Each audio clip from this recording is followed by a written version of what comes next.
آدم کو سجدہ کرو، فسجدو پس انہوں نے سجدہ کیا، الا ابلیس ابلیس نے سجدہ نہ کیا، ابا انکار کیا، واستکبر اور تکبر کیا، وکان من الکافرین اور کافروں میں سے تھا وہ۔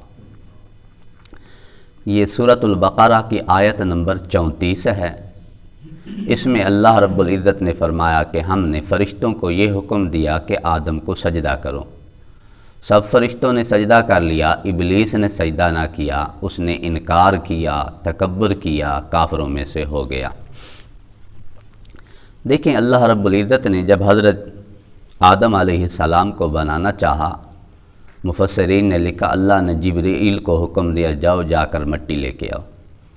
حضرت جبرائیل علیہ السلام مٹی لینے آئے تو مٹی نے کہا حضرت جبرائیل کو، میں اللہ کی پناہ مانگتی ہوں تجھ سے کہ تو میری مٹی لے اور اسے خراب کرے اور مجھے نقصان پہنچائے۔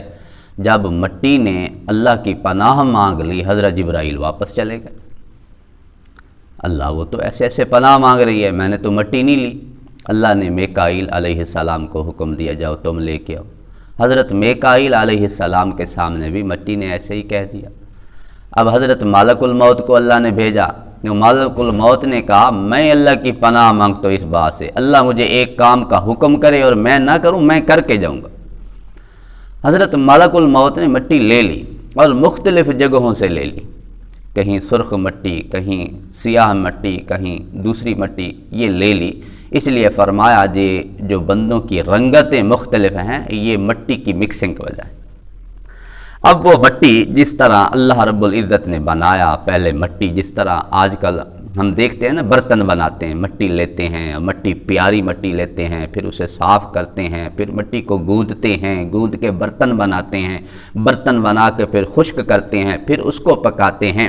اللہ نے قرآن میں مختلف جگہوں پہ جس طرح اللہ نے فرمایا ان مثل عیسیٰ عند اللہ کمثل آدم، کہ عیسیٰ کی مثال اس طرح ہے جس طرح حضرت آدم علیہ السلام خلقہ من تراب، اللہ نے اسے مٹی سے پیدا کیا۔ اب تراب عام مٹی کو کہتے ہیں، اللہ نے فرمایا میں نے مٹی سے پیدا کیا۔ کہیں فرمایا من طین لازب، میں نے ایسی مٹی سے پیدا کیا جو چکنی مٹی تھی، ایک دوسرے کو چمٹنے والی مٹی تھی، یعنی گوندی ہوئی مٹی سے۔ کہیں فرمایا خلق الانسان من صلصال کالفخار، بجنے والی مٹی سے پیدا کیا۔ یعنی یہ ساری کیفیات تھیں، مٹی بھی تھی، گوندی ہوئی مٹی بھی تھی، چکنی مٹی بھی تھی، اور ایسی مٹی بھی تھی جس کو پکایا بھی گیا تھا۔ اور اللہ نے فرمایا انی خالق بشرا من طین، میں ایک بشر بنانے لگا ہوں مٹی سے۔ فَإِذَا سَوَّيْتُهُ، جب میں ٹھیک ٹھاک بنا لوں، وَنَفَخْتُ فِيهِ مِن رُوحِي، جب اس میں اپنی روح پھونک دوں، فَقَعُوا لَهُ سَاجِدِينَ، تم سارے اس کے سامنے سجدے میں گر جانا۔ اب اس میں اللہ نے واضح کیا میں جب اس کو بنا لوں، اس میں اپنی روح پھونک دوں، جب میں ٹھیک ٹھاک بنا لوں، پھر تم نے اس کے سامنے سجدے میں گر جانا ہے۔ اب یہاں پہ تو صرف لفظ آئے فسجدوا، انہوں نے سجدہ کیا۔ دوسری جگہ اللہ نے فرمایا فسجد الملائکۃ کلہم اجمعون، سب فرشتوں نے اجمعون اکٹھے سجدہ کیا، سب کے سب نے اکٹھے سجدہ کیا۔ یہ بھی لکھا ہے کہ حضرت اسرافیل علیہ السلام نے سب سے پہلے سجدہ کیا تھا، پہلے وہ آگے وہ تھے۔ حضرت اسرافیل علیہ السلام کی اس پہلے سجدہ کرنے کی وجہ سے اللہ رب العزت نے اس کو یہ اعزاز بخشا، مفسرین نے لکھا ہے اللہ نے اس کے ماتھے پہ پورا قرآن لکھ دیا ہے۔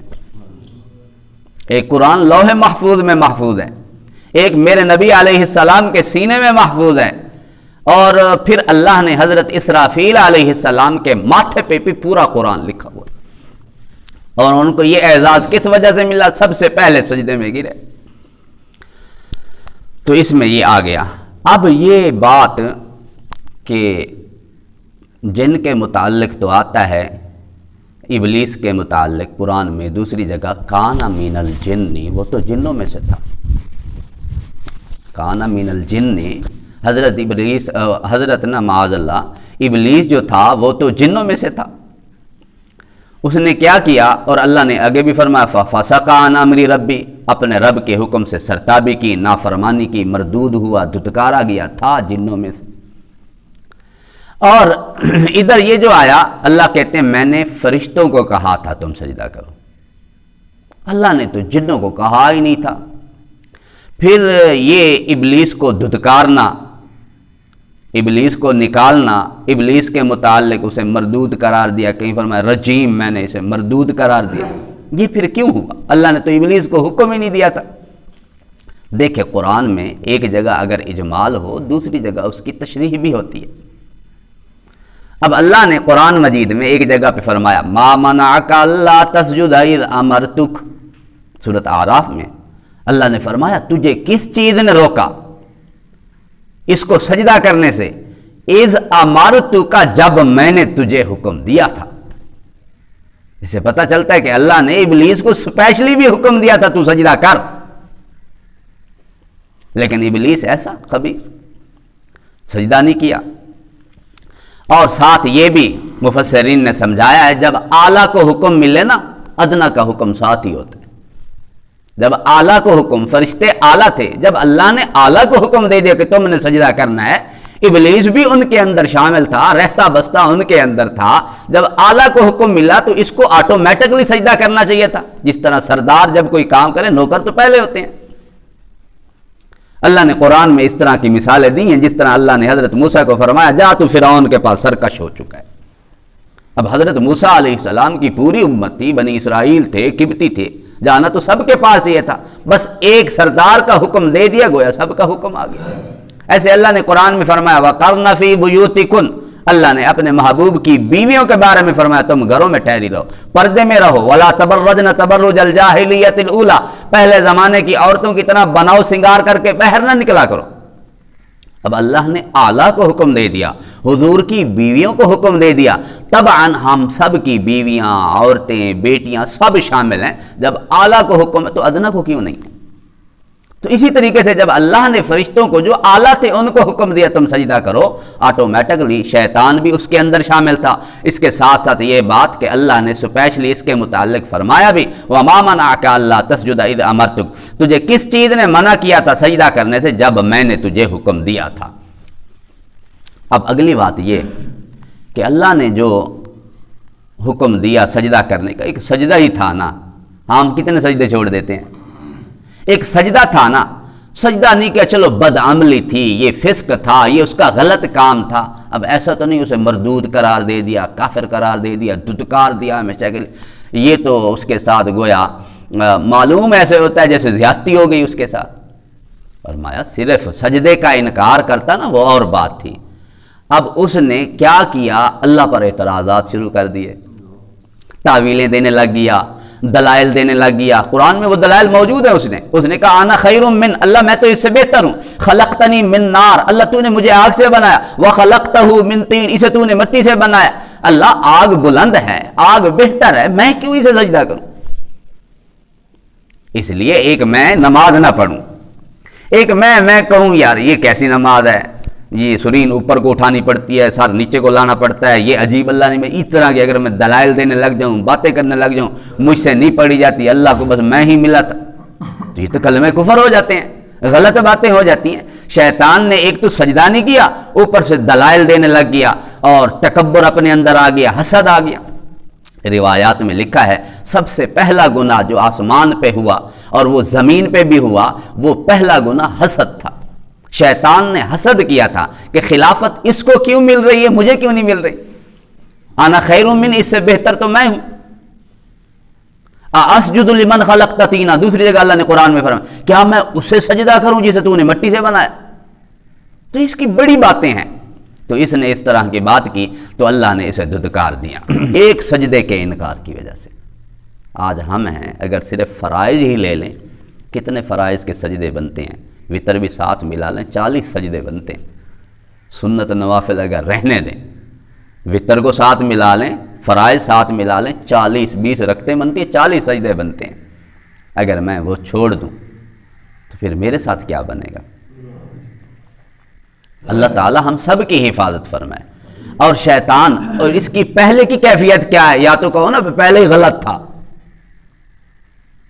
پہلے کی کیفیت کیا ہے؟ جب اللہ نے جنات کو زمین پہ بسایا تھا، مفسرین نے لکھا، محققین نے لکھا، شیطان بھی ان کے ساتھ رہتا تھا ابلیس، اور ایسا صوفی حاجی غازی تھا، پکا عبادت گزار تھا، دوسرے جنات خون ریزیاں کر رہے تھے، فسادات مچا رہے تھے، یہ اللہ کی عبادت میں لگا رہتا تھا۔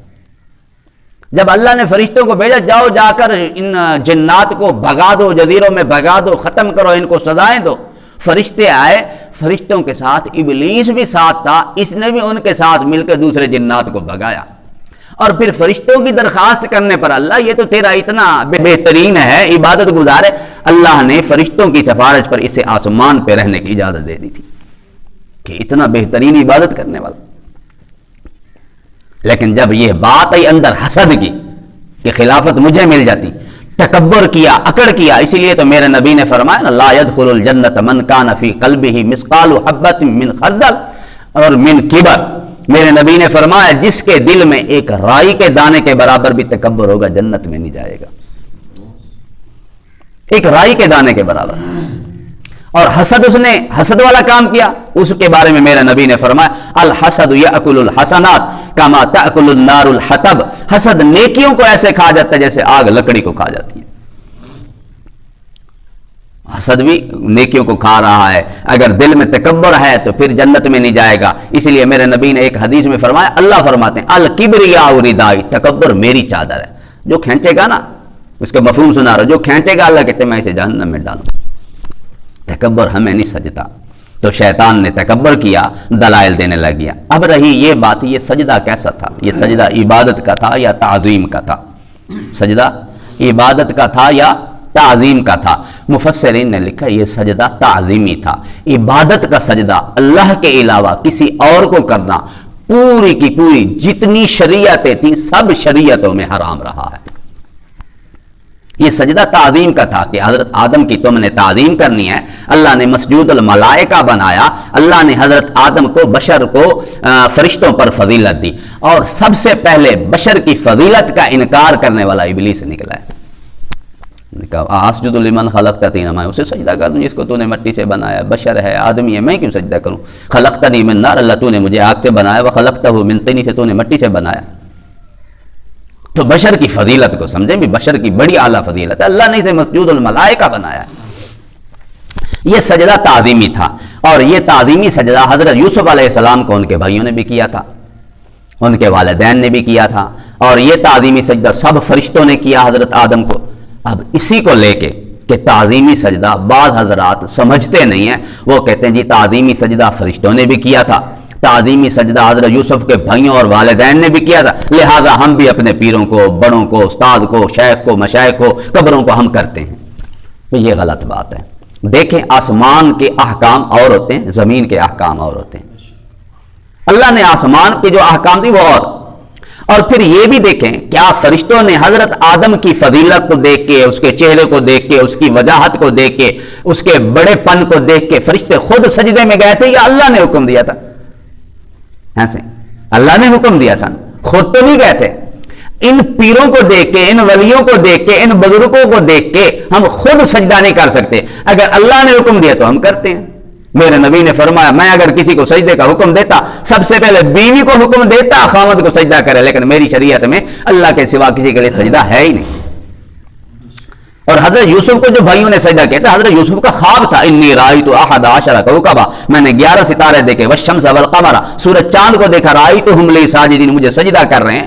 اور پیغمبر کا خواب تو وہی ہوتا ہے جس طرح حضرت ابراہیم کو خواب آیا تھا، یا بنی انی اری فی المنام، اے میرے بیٹے میں خواب میں دیکھتا ہوں انی اذبحک، میں تجھے ذبح کر رہا ہوں۔ لیکن کیا کیا حضرت ابراہیم نے؟ خواب دیکھا، جا کے پھر ذبح بھی کیا۔ کہ انبیاء کا خواب تو وہی ہوتا ہے۔ حضرت یوسف کو جو خواب آیا تھا وہ اللہ کی جانب سے حکم تھا، اس لیے اس کو بھائیوں نے سجدہ کیا، والدین نے سجدہ کیا۔ تو پتہ چلا اللہ کے حکم سے سجدہ کرنا ہے، خود اپنی طرف سے دلائل نہیں دینے لگ جانے کہ انہوں نے سجدہ کیا تھا ہم بھی کریں۔ لہذا یہ بالاتفاق مسئلہ ہے، اگر سجدہ تعظیمی کریں کسی کو یہ بھی حرام ہے اور شرک تک پہنچا دینے والی چیز ہے، اور اگر عبادت کا سجدہ سمجھ کے کریں جس طرح رب کو کرتے ہیں اور یہ سمجھ لیا کہ دل میں یہ عبادت کر رہا ہوں، پھر تو بالاتفاق یہ کفر ہے، اللہ تعالی ہم سب کی حفاظت فرمائے۔ یہ ہمارے سامنے باتیں آ گئیں، اللہ نے فرشتوں کو کہا تم سجدہ کرو، ابلیس نے سجدہ نہ کیا، کافروں میں سے تھا، اللہ نے کہا یہ پہلے ہی کافروں میں سے تھا، یہ کافروں میں سے بن گیا، اللہ نے پھر اسے دھتکار دیا۔ اللہ ہم سب کی حفاظت فرمائے۔ ابلیس پہ تو وہ بات سچی آ جاتی ہے نا، جیسے میرے نبی نے فرمایا ایک بندہ پوری زندگی نیک اعمال کرتا ہے، صرف ایک ہاتھ کا، ایک بلشت کا فاصلہ رہ جاتا ہے جنت میں جانے کے لیے، پھر لکھا غالب آتا ہے، جہنمیوں والے اعمال جہنم میں جا پہنچتے ہیں۔ ابلیس کے ساتھ بالکل ایسے نہیں ہوا، جنت کے بالکل قریب تھا، رب کا لکھا غالب آیا، جہنمی والے اعمال شروع کر دیے۔ اور ایک شیطان کی مکاریاں، ایک کتاب بزرگ نے لکھی، شیطان حضرت موسیٰ کے پاس آ گیا تھا، میری توبہ ہے، ہو سکتی ہے آج؟